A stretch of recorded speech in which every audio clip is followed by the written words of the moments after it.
তিনবারের প্রেসিডেন্ট, তাই না? পেছনে দেখেন, আরেকবার টার্মস দেখেন, 4 বছর টানা ছিলাম আমি সেক্রেটারি। ওর 4 বছর দুবারের আমি ছিলাম সিনিয়র ভাইস প্রেসিডেন্ট। তো আপনি যদি দেখেন ওপর 4 4 8 8 আর 8 আর তিনবারের প্রেসিডেন্ট, 8 আর 6 কত হয়?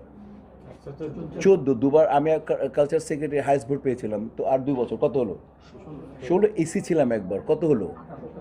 আচ্ছা দেখেন, মানে আজকে যারা নির্বাচন করছে এরাই তো আমাকে বানিয়েছে।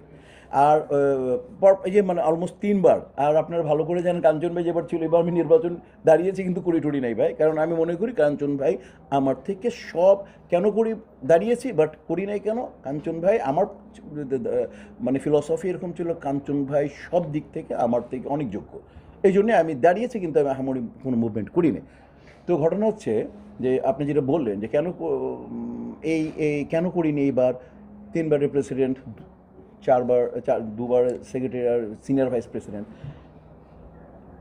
এনারা যারা এখন দাঁড়াচ্ছে এরা সব আমাকে বানিয়েছে। এখন বারবার আমি সুযোগ নিচ্ছি, পরে আমি সুযোগ সন্ধানী হয়ে যাই, এটা আমার একটা অনুভব। আরেকটা আমার ফ্যামিলি, আপনারা জানেন যে আমার 2টা বাচ্চা বাইরে পড়াশোনা করতেছে থাকে, ওদেরকে একটা সময় দেওয়া, কারণ এখন আমার অনেক বয়স।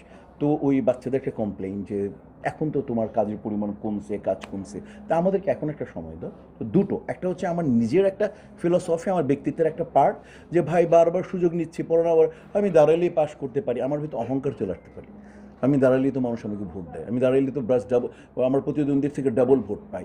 এই অহমিকাটাকে একটু ব্রেক করা এক, দ্বিতীয় হচ্ছে ফ্যামিলি, এটা মূল কারণ।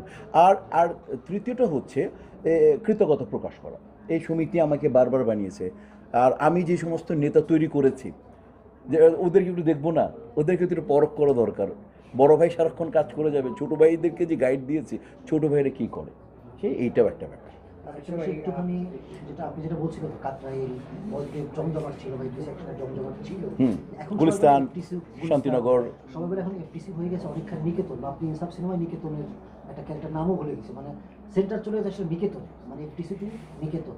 এটা আসলে আপনি কীভাবে দেখেন? সবাই বলছে এখন ওটা একটা বিকল্প ইন্ডাস্ট্রি, বিকল্প ঠিক না, মানে কাজ হচ্ছে বেশি, বা অন্য আর্টিস্ট, অন্য ডিরেক্টর, আপনিও নিজেও কাজ করছেন, কিন্তু সবাই হয়তো এফডিসি যারা একদম রিয়েল এফডিসি ঘর না, তারা কিন্তু ওই অর্থে আসলে একটুই কাজ কম। আপনি যেটা বলছেন এটার কারণটা কি মনে হয়? ব্যাপারটা হচ্ছে কি, আসলে সহজ কথা, প্রবর্তন হয় অনেক কিছুই, সব কিছু আমরা জানি প্রবর্তন হয়। আমি ফ্যামিলি দিয়ে একটা উদাহরণ দিই, সেটা হচ্ছে দেখেন, বাপ বাপ থাকবে, দাদা দাদা থাকবে, সন্তান সন্তান থাকবে। তা আমার দৃষ্টিতে বাপ আর দাদা হচ্ছে কাকরাইল, গুলিস্তান, এফডিসি, বাপ বাপ থাকবে, এটা ইতিহাস, এটা ইতিহাসে কিছু করা যাবে না। এখন আপনি অন্য যে জায়গার নাম বললেন, আমি ওই যে কোনো জায়গার আমি উল্লেখ না করি, সেই জায়গায় কি আপনি কোনো আমাকে যদি আপনি বলতে বলেন যে গুলিস্তানে আপনি 3টা প্রোডাকশন হাউসের নাম বলেন, আমি 30টা বলতে পারবো। আপনাকে আমাকে যদি বলেন যে গুলিস্তান থেকে কাকরাইলে আপনি 5টা প্রোডাকশন হাউসের নাম বলেন, আমি আশা করি 25টা বলতে পারবো।